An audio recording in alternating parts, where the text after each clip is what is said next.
Silas மார்னர். Silas மார்னர் அப்படின்றவன் ஒரு viewer. அவன் வந்து லாண்டன் யார்ட் அப்படின்ற இடத்துல அவன் இருப்பான். சோ அவனை வந்துட்டு ஒரு திருட்டுல, அவன் செய்யாத திருட்டுல நீ தான் திருடி இருப்ப அப்படின்னு சொல்லி அவன் மேல சந்தேகப்பட்டு அந்த டவுன்ல இருந்தே அவனை விலக்கி வச்சிருவாங்க. சோ அவன் வந்து அங்க இருந்து ராவலோ அப்படின்ற ஒரு வில்லேஜ்க்கு போய் அங்க அவன் இருப்பான். அவனோட லைஃபே ரொம்ப போரிங்கா, ரொம்ப சேடா அந்த மாதிரிதான் போயிட்டு இருக்கும். சோ அவனுக்கு வேற எதுலயுமே இன்ட்ரெஸ்டுமே இருக்காது. அவனோட அந்த வீவிங் தொழிலே பார்த்துட்டு இருப்பான். அவன் கிட்ட சில கோல்டு கிடைக்கும், கோல்டு கேஷ் எல்லாம் கிடைக்கும். அதை மட்டும் என்ன பண்ணுவான், டெய்லி நைட் உட்காந்து அதை மட்டும் அவன் எண்ணிக்கிட்டே இருப்பான். அதுல பயங்கரமா இன்ஃபாக்சுவேட் ஆயிருவான் மணி மேல. சோ கிட்டத்தட்ட 15 இயர்ஸா டெய்லி நைட் அவனுக்கு என்ன வேலைன்னா, அந்த கோல்ட அவன் ஒரு இடத்துல ஒளிச்சு வச்சிருப்பான். அதுல இருந்து வெளியே எடுத்து அது கரெக்டா இருக்கா அப்படின்னு பார்த்துட்டு திரும்ப அங்கனுக்குள்ள ஒளிச்சு வச்சிருவான். சோ இந்த வேலை தான் அவன் ஃபுல்லா பார்த்துட்டு இருப்பான். பேரலா அங்க ஸ்குயர்காஸ் அப்படின்ற ஒரு வெல்தியான பர்சன் இருப்பாரு. அவங்களுக்கு 2 பசங்க இருப்பாங்க, காட்ஃப்ரே டன்ஸ்டன் ஆர் டன்சி. சோ இந்த டன்சி அப்படின்றவ ஒரு குரூவலான கிரீடியான ஒரு பர்சன். அவனுக்கு இந்த காட்ஃப்ரேயே எப்ப பாரு அவன் கூட சண்டை போடுறது, அவனை வந்து இரிட்டேட் பண்றது அவனுக்கு வேலையே. காட்ஃப்ரே அப்படின்றவன் தான் எல்டஸ்ட் சன். இந்த காட்ஃப்ரே வந்து ஒரு நல்ல மனுஷன் தான். பட் என்ன அப்படின்னா, அவனுக்கு சீக்கிரட்டா ஒரு பொண்ணு கூட கல்யாணம் ஆயிருக்கும். அந்த பொண்ணு பேரு மாலி ஃபேரன். அவ வந்து ஒரு ஓபியம் அடிக்ட்.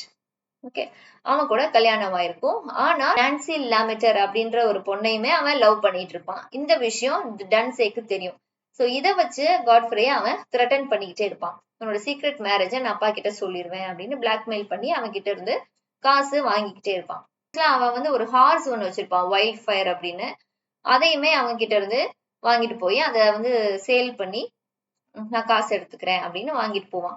சோ போய் அவன் ஃப்ரெண்ட்ஸ் கூட அந்த ஹார்ஸோட அவன் இருக்கும் போது ஹண்ட் பண்ணிட்டு இருக்கும் போது ரைடிங் ஆக்சிடென்ட்ல அந்த ஹார்ஸ் வந்து இறந்துரும்.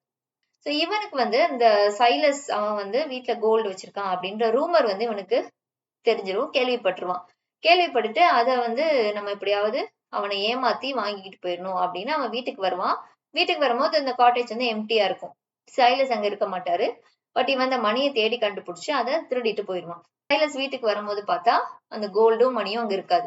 சோ அவருக்கு என்ன பண்றதுன்னே தெரியாது. போய் கம்ப்ளைண்ட் எல்லாம் பண்ணுவாரு. ஆனா யாரு தீஃப் அப்படின்றதெல்லாம் கண்டுபிடிக்கவே மாட்டாங்க. இந்த விஷயம் ஊர் ஃபுல்லா பரவிடும்.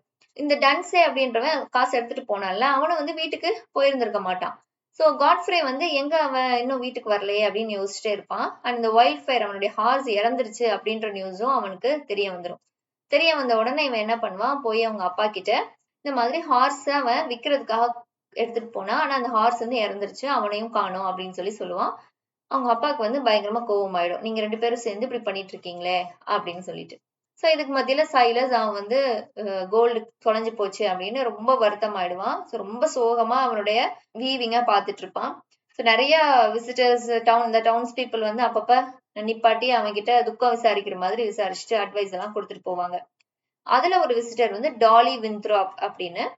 அவன் வந்து ரொம்ப கைண்டா இவனை வந்து நல்லா பாத்துக்குவா. சைலஸ ரொம்ப ஜென்டிலான ஒரு சிம்பத்தட்டிக்கான பர்சன். சோ இங்க இந்த ஸ்குயர்காஸ் அவங்க வீட்டுல ஒரு நியூ இயர் டான்ஸ் பார்ட்டி நடக்கும். அதுல இருந்து நான்சி லாமெட்டர் அவளும் அங்க வந்திருப்பா. வந்து சண்டை போடுவா. இப்பெல்லாம் நீ என்கிட்ட முன்ன மாதிரி இருக்கிறது இல்ல அப்படின்ட்டுலாம் சொல்லி அவன் வந்து சண்டை போட்டுட்டு இருப்பான். மீன்வைல் இவனோட சீக்ரெட் ஒய்ஃபான மாலி அவளும் வந்து இவன் வீட்டுக்கு வந்து இவனோட சீக்ரெட் மேரேஜ ரிவீல் பண்ண போறேன் அப்படின்னு சொல்லிட்டு அவ வந்து வந்துகிட்டு இருப்பா. அவ வந்து ஒரு ஓபியம் அடிக்ட். சோ இவங்களுக்கு ஒரு குழந்தை வேற இருக்கும். சோ அந்த குழந்தையும் தூக்கிக்கிட்டு அவன் வந்துகிட்டு இருப்பான். வர வழியிலேயே அவளுக்கு வந்து மயக்கம் வந்து கீழே விழுந்துடுவா. கீழே விழுந்ததுக்கு அப்புறம் இந்த சைலஸ் காட்டேஜ் கிட்டதான் கீழே விழுவா. சைலஸ் காட்டேஜ்ல ஃபயர்ல இருந்து வர லைட்டை பார்த்துட்டு அந்த சின்ன பொண்ணு அவங்க காட்டேஜுக்கு நடந்து வந்து அவருடைய அந்த காட்டேஜ் கிட்டேயே படுத்து தூங்கிடும். சோ இந்த சைலஸ்க்கு அடிக்கடி ஃபிட்ஸ் வரும். சோ இந்த குழந்தை வந்த டைம்ல அவருக்கு ஃபிட்ஸ் வந்திருக்கும். அதனால இந்த குழந்தை வந்ததை அவன் பார்த்திருக்க மாட்டான். சோ அதுக்கப்புறமா அவன் நார்மல் ஆனதுக்கு அப்புறம் தான் பாப்பான். பார்த்தா அங்க வந்து குழந்தை இருக்கும். அதோட ஃபுட் ஸ்டெப்பை பார்த்து இவன் ஃபாலோ பண்ணி போகும்போது அந்த மாலின்ற பொண்ணு அங்க ரோட்ல விழுந்து அவ இறந்து கிடப்பா. சோ இவன் வந்து அந்த குழந்தையை தூக்கிக்கிட்டு அந்த ஸ்கொயரோட வீட்டுக்கு போவான். போய் அங்க உள்ள டாக்டரை பார்த்து கூட்டிட்டு வர்றதுக்காக போவான். இந்த காட்ஃப்ரே அந்த வீட்டுல இருக்கிறவன் இந்த பொண்ணை பார்த்துட்டு இது அவனுடைய பொண்ணுதான் அவனுக்கு ரெகக்னைஸ் பண்ணுவான். ஆனா அதை வந்து சொல்ல மாட்டான். அண்ட் மாலி இறந்துட்டா அப்படின்றது அவனுக்கு தெரியும். சோ ஓகே, என்னோட சீக்ரெட் வந்து சேஃப் தான், இனிமேல் அவ இறந்துட்டால, சோ நமக்கு கவலை இல்லை அப்படின்னு சொல்லி அவன் இருப்பான். இந்த சைலஸ் வந்து அந்த பொண்ணை அவனே அடாப்ட் பண்ணிக்குவான். ஸோ வளர வளர ரொம்ப க்ளோஸ் ஆயிடுவான் அந்த சைலஸ் வந்து அந்த பொண்ணு மேல. அந்த பொண்ணுக்கு எப்பி அப்படின்னு பேரும் வச்சிருப்பான். ஸோ அந்த பொண்ணும் ரொம்ப பாசமா இவன் கிட்ட இருக்கும். ஸோ இவனுடைய கவலைகள் எல்லாம் மறந்து இவன் ரொம்ப சந்தோஷமா வாழ ஆரம்பிப்பான். ஸோ அவனோட இந்த கோல்டு தொலைஞ்சதை பத்தி எல்லாம் கூட அவன் பெருசா நினைக்க மாட்டான். இந்த லாஸ் எல்லாம் மறந்து இந்த நியூ ஃபவுண்ட் ஹாப்பினஸ் கூட அவன் ரொம்ப ஹாப்பியா அவன் வாழ்ந்துட்டு இருப்பான். ஸோ அப்படியே 16 இயர்ஸ் கடந்துரும். இந்த காட்ஃப்ரி வந்து நான்சிய கல்யாணம் பண்ணிக்குவான். அண்ட் அவனோட அப்பா அந்த ஸ்குவேர் கேஸ் வந்து இறந்திருப்பாரு. பட் இந்த காட்ஃப்ரி அண்ட் நான்சி 2 பேருக்கும் குழந்தை இருக்காது. ஸோ அடாப்ட் பண்றதுக்கும் நான்சி முடியாது அப்படின்ற மாதிரி அவ சொல்லியிருப்பா. நீங்க எப்பி வந்து ரொம்ப பிரிட்டியான யங் உமனா வளர்ந்திருப்பா. அவங்க வீட்டுக்கு பின்னாடி ஒரு ஸ்டோன் பிட் மாதிரி இருக்கும்.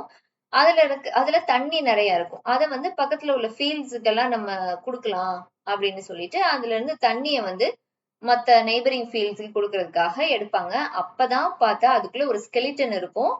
யாரு அப்படின்னா டன்சே. அந்த ஸ்கெலிட்டனும் அவன் கூட அந்த சைலஸ் கோல்டு வச்சிருந்தான்ல அதுவுமே அங்க இருக்கும். அவன் தப்பிச்சு போகும்போது அதுல அவன் விழுந்து இறந்திருப்பான். ஓகே, அது யாருக்குமே தெரியாது. 16 இயர்ஸ் கழிச்சு இப்பதான் கண்டுபிடிப்பாங்க. சோ அவனுக்கு அந்த கோல்டும் கிடைச்சிடும். இந்த நியூஸ் வந்து காட்ஃப்ரிக்கு தெரிஞ்ச உடனே அவன் என்ன பண்ணுவான், நம்ம வந்து நான்சி கிட்ட எல்லா உண்மையும் சொல்லிடலாம் அப்படின்னு சொல்லிட்டு இந்த மாலியோட சீக்ரெட்டான மேரேஜ் அண்ட் அவங்களோட பொண்ணுதான் இந்த எப்பி அப்படின்றதெல்லாம் அவன் நான்சி கிட்ட சொல்லிடுவான். பட் நான்சி வந்து கோவப்பட மாட்டா. அட் சேம் டைம் அவன் என்ன பண்ணுவானா, முன்னாடியே சொல்லியிருந்தா நமக்கு தான் குழந்தை இல்லையே, எப்பயவே நம்ம எடுத்து வளர்த்துருக்கலாமே அப்படின்னு சொல்லிட்டு 2 பேரும் சேர்ந்து சைலஸ் உடைய காட்டேஜ்க்கு வந்து உண்மையை சொல்லுவாங்க. நாங்க கூட்டிட்டு போயிடுறோம் அப்படின்னு. பட் இப்ப என்ன சொல்லிடுவா, உங்களை கூட என்னால வர முடியாது, நான் சைலஸ் கூடயே இருந்துடுறேன் அப்படின்னு சொல்லுவா. சரி, நாங்க தூரமா இருந்தே உனக்கு தேவையானதெல்லாம் நாங்க செஞ்சுக்கிறோம் அப்படின்னு அவங்க 2 பேரும் போயிருவாங்க. இதுல சைலஸ் வந்துட்டு அவனுடைய பழைய ஊர் அந்த லேண்டன் யார்ட் அங்க போய் பார்க்கலாம் இப்ப எப்படி இருக்கு அப்படின்னு சொல்லிட்டு போவான். அங்க பார்த்தா எல்லாமே பயங்கரமா சேஞ்ச் ஆயிருக்கும். இவன் வந்து ஒரு ஓல்டு சாப்பல் அங்க இருக்கும், அங்கதான் அவன் அடிக்கடி போவான். சோ அதெல்லாம் இப்போ அந்த இடத்துல ஒரு புது ஃபேக்டரி இருக்கும். அந்த சர்ச் எல்லாம் இடிச்சிருப்பாங்க. சோ இவனுடைய ஒரு ஓல்டு ஃப்ரெண்ட் அவன் தான் வந்துட்டு இவனை திருடுனதா சொல்லி மாட்டி விட்டது எல்லாமே இவனுக்கு அப்பதான் தெரியும். சோ நிறைய கொஸ்டின்ஸ் வந்து இவனுக்கு ஆன்சர்டாவே முடிஞ்சிரும். பட் வந்து இவனுக்கு ஒரு சென்ஸ் ஆஃப் ஃபெய்த் திரும்ப அவனுடைய லைஃப்ல வந்திருக்கு அப்படின்றதுக்காக அவன் வந்து சந்தோஷப்படுவான். அண்ட் அந்த சம்மர்ல ஏபிய வந்து ஆரோன் விந்த்ராப் அப்படின்ற பையன் கூட கல்யாணம் பண்ணி வச்சிருவாங்க. அவன் யாரு அப்படின்னா அந்த டாலி இருக்கா இல்லையா அவளோட பையன். சோ இந்த ஆரோனும் சைலஸோட காட்டேஜ்லயே வந்து வாழ்றதுக்கு வந்துருவான். சோ எல்லாருமே சேர்ந்து அங்க ஹாப்பியா வாழ்வாங்க. அண்ட் காட்ஃப்ரே அவன் வந்து செலவழிச்சு இந்த காட்டேஜை ஒரு கொஞ்சம் எக்ஸ்பேண்ட் பண்ணி நல்ல விதமா மாத்தி கொடுத்துருவான். ஸோ எல்லாரும் அங்க ஹாப்பியா இருப்பாங்க. இதுதான் சைலஸ் மேனர்.